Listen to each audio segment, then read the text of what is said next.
Welcome to ആർക്കേസ് stories.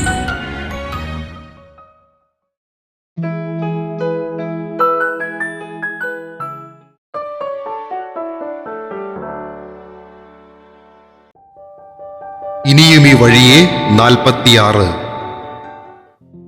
അന്ന് രാത്രി എല്ലാവരും രാധയത്തിൽ തന്നെ കൂടി. അച്ചമ്മയുടെ മുറിയിൽ താഴെ പായ വിരിച്ച് രാധാമ്മയും അമ്മായിമാരും കിടന്നപ്പോൾ അച്ഛനും അമ്മാവന്മാരും കൂടി മറ്റൊരു മുറിയിൽ കൂടി. പെണ്ണുങ്ങൾ 4 നാലാമത്തെ മുറി കൈയടക്കിയപ്പോൾ സന്തോഷും ശരത്തും മുൻവശത്തെ സിറ്റിയിലും ദിവാൻ കോട്ടിലുമായി ചുരുണ്ടുകൂടി. അമ്മമാരുടെ മുറിയിൽ നേത്രയുടെ കല്യാണത്തെക്കുറിച്ചും ബാക്കിയെടുക്കേണ്ട വസ്ത്രങ്ങളെയും ആഭരണങ്ങളെയും കുറിച്ചും സംസാരം നീണ്ടപ്പോൾ അച്ഛനും അമ്മാവന്മാരും ഈത്തുവിനെ കുറിച്ചായിരുന്നു സംസാരം. അമ്മാവന്മാർ അവളെക്കുറിച്ചുള്ള ആശങ്കകൾ പങ്കുവച്ചപ്പോൾ എവിടെയായിരുന്നാലും അവൾക്കൊന്നും വരാതിരിക്കാൻ പ്രാർത്ഥിക്കുകയായിരുന്നു വിജയച്ചൻ. വെളുപ്പിനെ ആരോ കോളിംഗ് ബെൽ അടിക്കുന്ന ശബ്ദം കേട്ടാണ് സെറ്റിയിൽ കിടക്കുകയായിരുന്ന സന്തോഷ് ചാടി എഴുന്നേറ്റത്. തൊട്ടപ്പുറത്ത് ദിവാൻ കോട്ടിൽ ശരത്ത് കമിഴ്ന്നു കിടന്ന് ഉറങ്ങുന്നുണ്ട്. മുണ്ടു മുറുക്കിയെടുത്തുകൊണ്ട് സന്തോഷ് ചെന്ന് വാതിൽ തുറന്നു.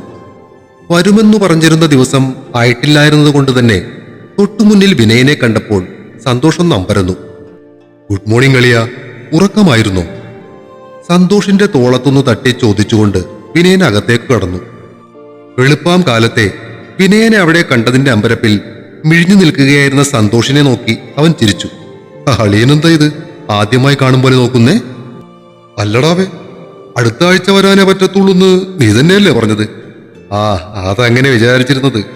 പിന്നെ ലീവ് നേരത്തെ സാങ്ഷനായപ്പോ നേരെ ഇങ്ങോട്ട് വെച്ച് പിടിച്ചതാ. അതോ ആൽബിക്കുട്ടൻ വന്നിട്ടുണ്ടെന്നറിഞ്ഞ് നേരത്തെ പോന്നതാണോ? അതും ഒരു കാരണമാണെന്ന് കൂട്ടിക്കോ.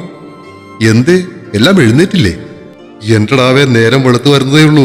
എല്ലാവരും എഴുന്നേറ്റ് വരാനുള്ള സമയമാകണ്ടേ? അവർ സംസാരിച്ചുകൊണ്ട് നിൽക്കുന്നതിനിടയിൽ അമ്മമ്മയുടെ മുറിയുടെ വാതിൽ തുറന്ന് രാധാമ്മയും സരയമ്മയും പുറത്തേക്ക് വന്നു. വിനയനെ കണ്ടതും സരയു സന്തോഷത്തോടെ അവന്റെ അടുത്തേക്ക് ചെന്നു. മോനെ, നീതപ്പോത്തിയടാ?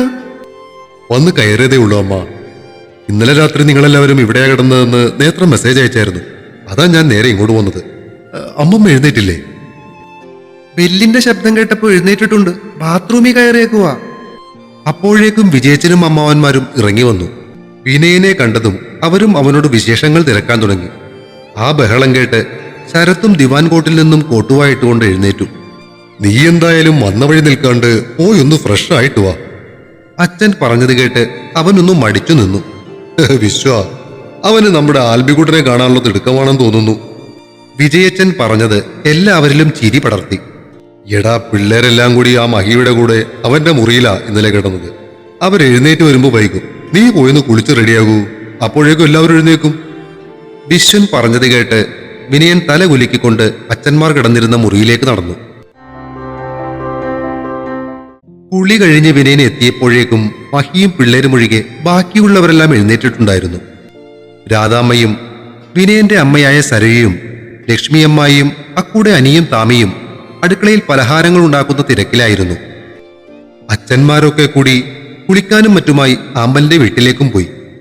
വിനയനെ അഭിമുഖീകരിക്കാനുള്ള പ്രയാസം കാരണം ആമിയെയും പെണ്ണുങ്ങളോടൊപ്പം അടുക്കളയിൽ തന്നെ കൂടി.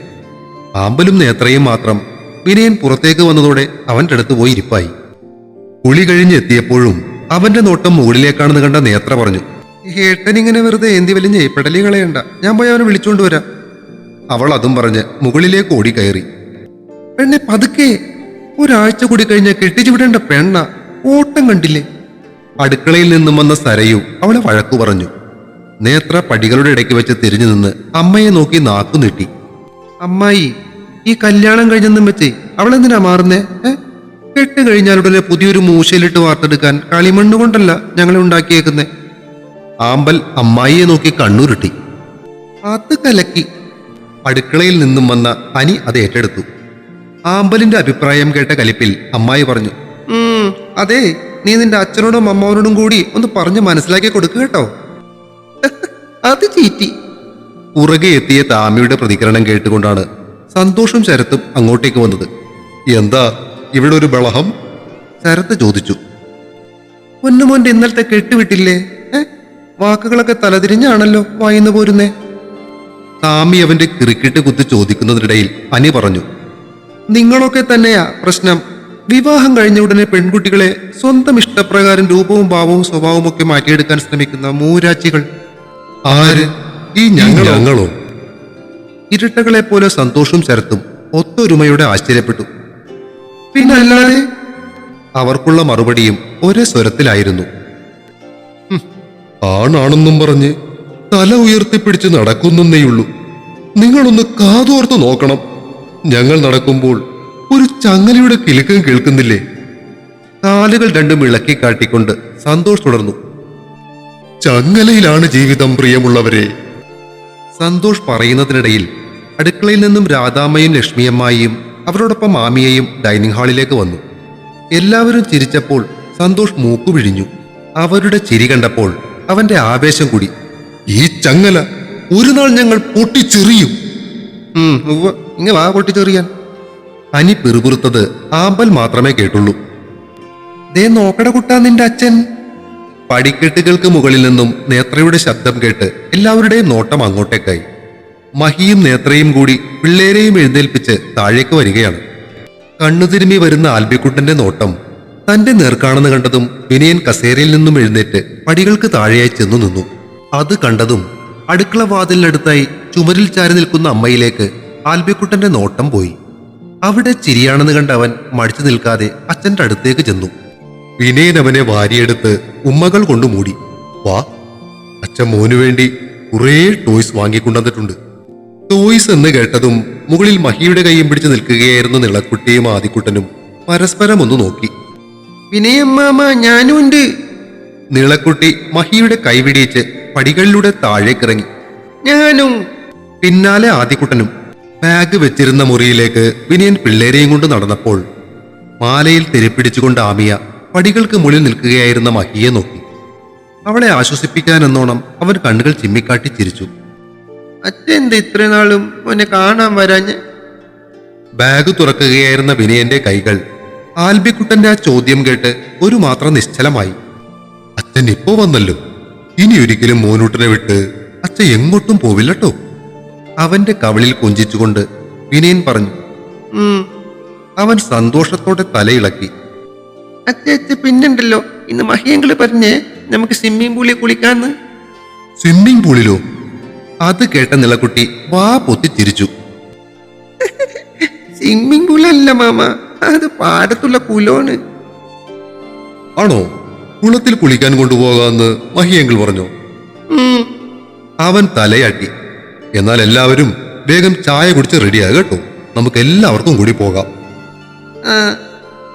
ആൽബിയും ആദിയും തല കുലുക്കി. നിളക്കുട്ടി അവനെ തോണ്ടി.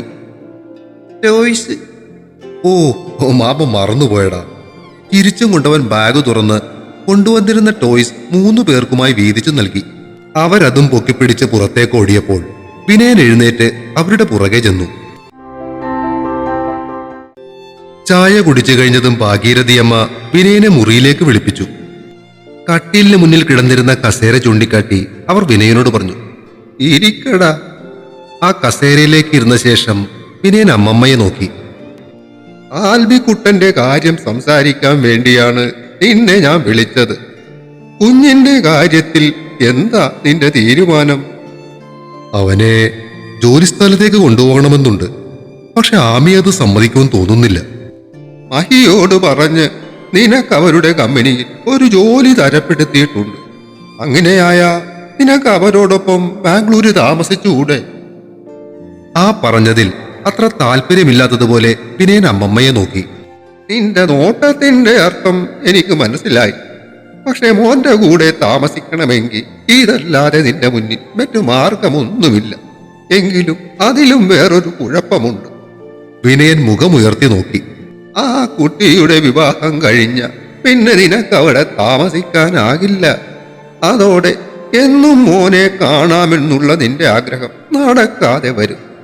അത് മാത്രമല്ല, നീ വേറൊരു വിവാഹം കഴിച്ച ആ വരുന്ന പെൺകുട്ടിക്ക് ആൽബി മോനെ ഉൾക്കൊള്ളാൻ സാധിക്കുമോ? ഞാനിപ്പോ എന്ത് വേണമെന്നാ അമ്മമ്മ പറയുന്നത്? കാര്യം നീ എന്റെ അനുമോളുടെ ചേട്ടന്റെ മകനാ.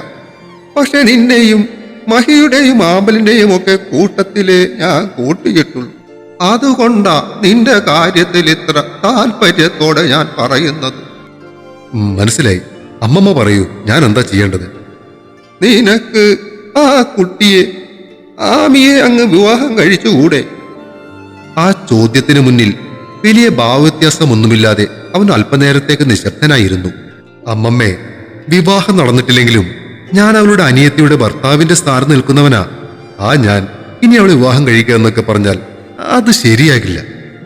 അറിയാം, ശരിയാകില്ല എന്നറിഞ്ഞുകൊണ്ട് തന്നെയാ ഞാനിത് പറയുന്നത്. പറഞ്ഞു കേട്ടിടത്തോളം ആൽബി മോൻ അച്ഛനില്ലാത്തതിന്റെ നല്ല വിഷമമുണ്ട്. കുറെ നാൾ അവന്റെ ഒപ്പം നിന്നിട്ട് പിന്നീട് അകലേണ്ടി വന്ന അതാ കുഞ്ഞിന് സഹിക്കാൻ സാധിച്ചെന്ന് വരില്ല. അതുകൊണ്ട് നീ ശരിക്കും ഒന്ന് ആലോചിക്ക്. ധൃതി വെക്കണ്ട. നിന്റെ മോന്റെ ഭാവിക്കും അത് തന്നെയായിരിക്കും നല്ലത്. പിന്നീടൊന്നും പറയാനില്ലാത്തതുപോലെ അമ്മമ്മ കണ്ണുകളടച്ച് കട്ടിലിലേക്ക് ചാരിക്കിടന്നു. അല്പനേരം ആലോചിച്ചിരുന്നതിന് ശേഷം വിനയൻ കസേരയിൽ നിന്നും എഴുന്നേറ്റ് വാതിൽ ചാരിയിട്ട് പുറത്തേക്കിറങ്ങി. എന്താകുമോ? അമ്മമ്മ കട്ടിലിൽ കിടന്ന് മന്ത്രിച്ചു. അല്പം കഴിഞ്ഞ് വാതിൽ തുറക്കുന്ന ശബ്ദം കേട്ട് അമ്മമ്മ കണ്ണുകൾ തുറന്നു നോക്കി. ആമ തലയിടും പോലെ ആമ്പലിന്റെ തല വാതിലിന്റെ വിടവിൽ കൂടി അകത്തേക്ക് നീണ്ടു. അവൾക്കു പുറകെ മഹിയും അകത്തേക്ക് കയറി വാതിൽ ചാരിയിട്ട് ചോദിച്ചു, എന്തായി?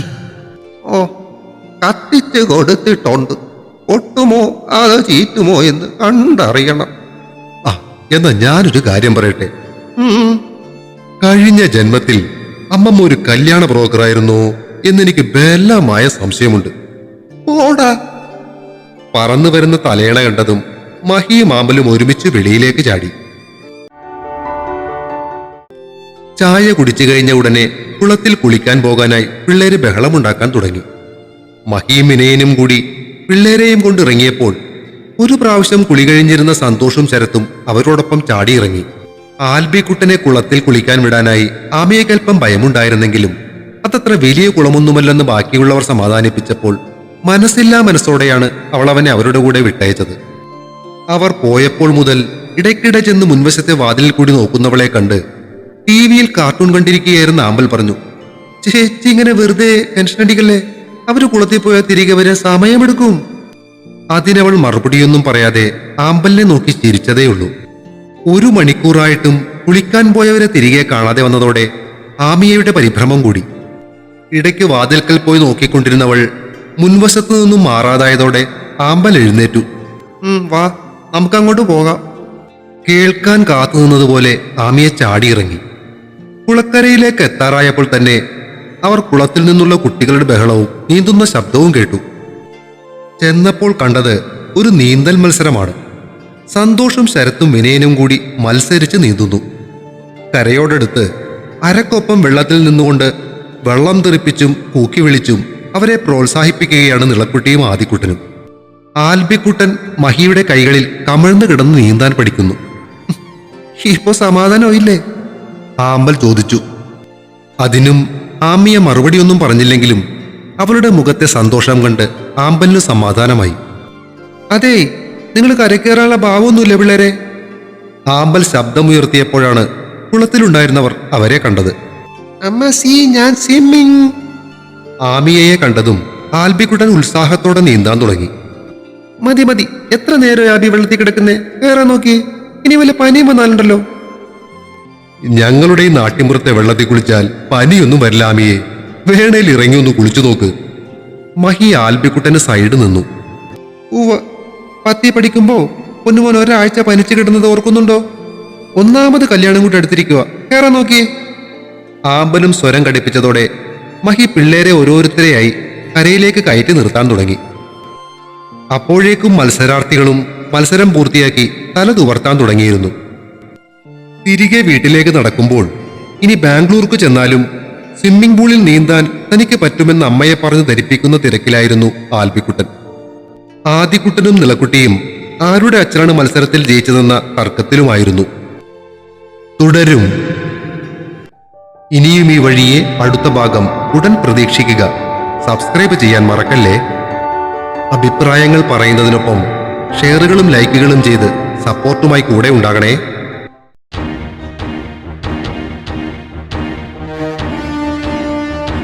Sim, sim.